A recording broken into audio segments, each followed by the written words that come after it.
Amen. Amen. Yo, Imani bamugisha. Mungu awabariki sana. Kumbe ni kujifanya mnajifanya. Mnajifanya. Oh my God. Watazoea kabisa. Hallelujah. Amen. Nimegerageza kugira ngo ngaruke hano hafi inahangaha gatoya. Nataka nirejee hapa kidogo. Simama. You do mighty things. You do more glorious things. You're a faithful God. Awesome is your name. You do mighty things. You do glorious things. You're a faithful God. Awesome is your name. You do mighty things. You do glorious things. Lord, I faithful God. Awesome is your name. You do mighty things. You do glorious things. Lord, I faithful God. Awesome is your name. You do mighty. You do mighty things. You do glorious things. Lord, I'm faithful God. Awesome is your name. You do mighty things.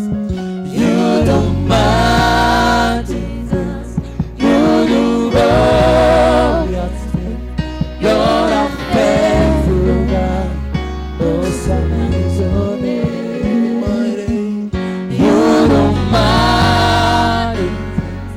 You do glorious things. Lord, I'm faithful God.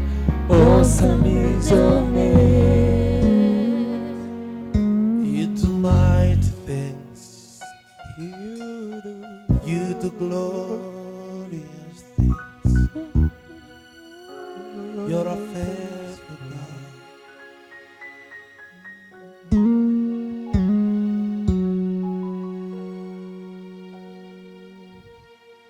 Ikadukomere Imana kubwa. Tupigie Mungu makofi kwa ajili ya watumishi wa Mungu hawa.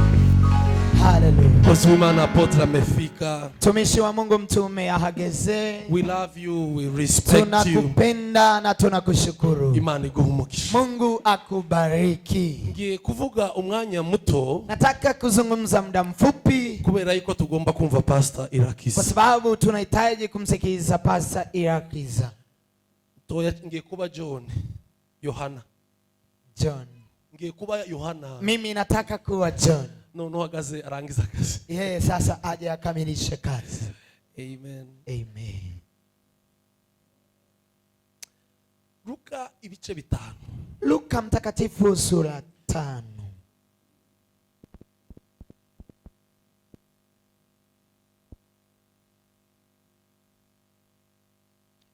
Murongo wa 8.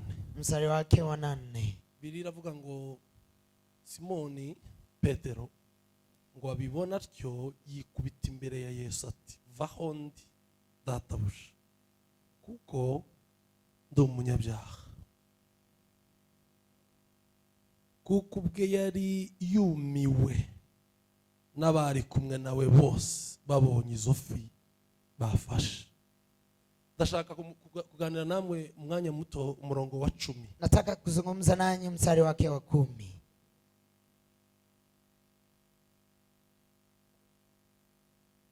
Okay. Wa 10 ariko B. Ariko reka ngusome wose. Na Yakobo na Yohana bene Zebedayo bari bafatanyije na Simoni nabo birabatangaza. Yesu abwira Simoni ati ndashaka no jambo rikurikiraho. Nataka neno hili ambalo linafuata.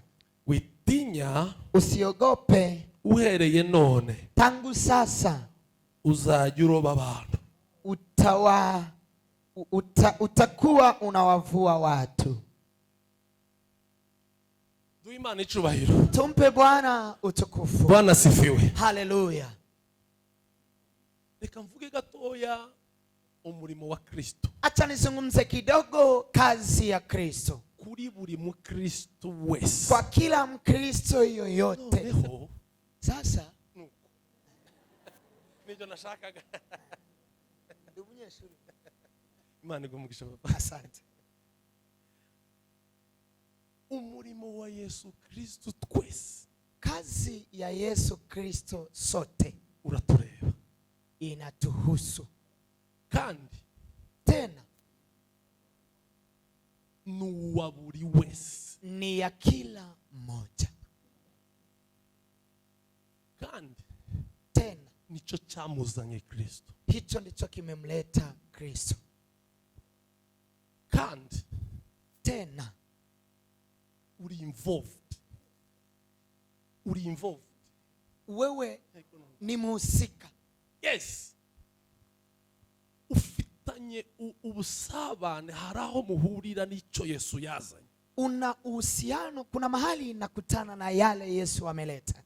Hari imbaraga zikomeye zakuye Yesu mu ijuru. Kuna nguvu kubwa ambazo zimemtoa Yesu mbinguni. Kandi hari imbaraga zikomeye muri wewe zamuzanye. Tena kuna nguvu ndani mwako kubwa ambazo zimemleta. Ndagasubiramo. Nitarudi hii. Hari imbaraga zamuzanye. Kuna nguvu zimemleta. Hari niziguturukaho zatumyaza. Na kuna nguvu ambazo zimo ndani mwako zimesababisha aje. Kugira ngo muhure hagati. Ili mkutanie katikati. Nimwe gusa. Ni sababu moja tu. Kandi nimwe rukumbi. Tena ni moja pekee. Nukugira ubuzima buhindutse. Ni kuwa maisha ambayo imebadilika full.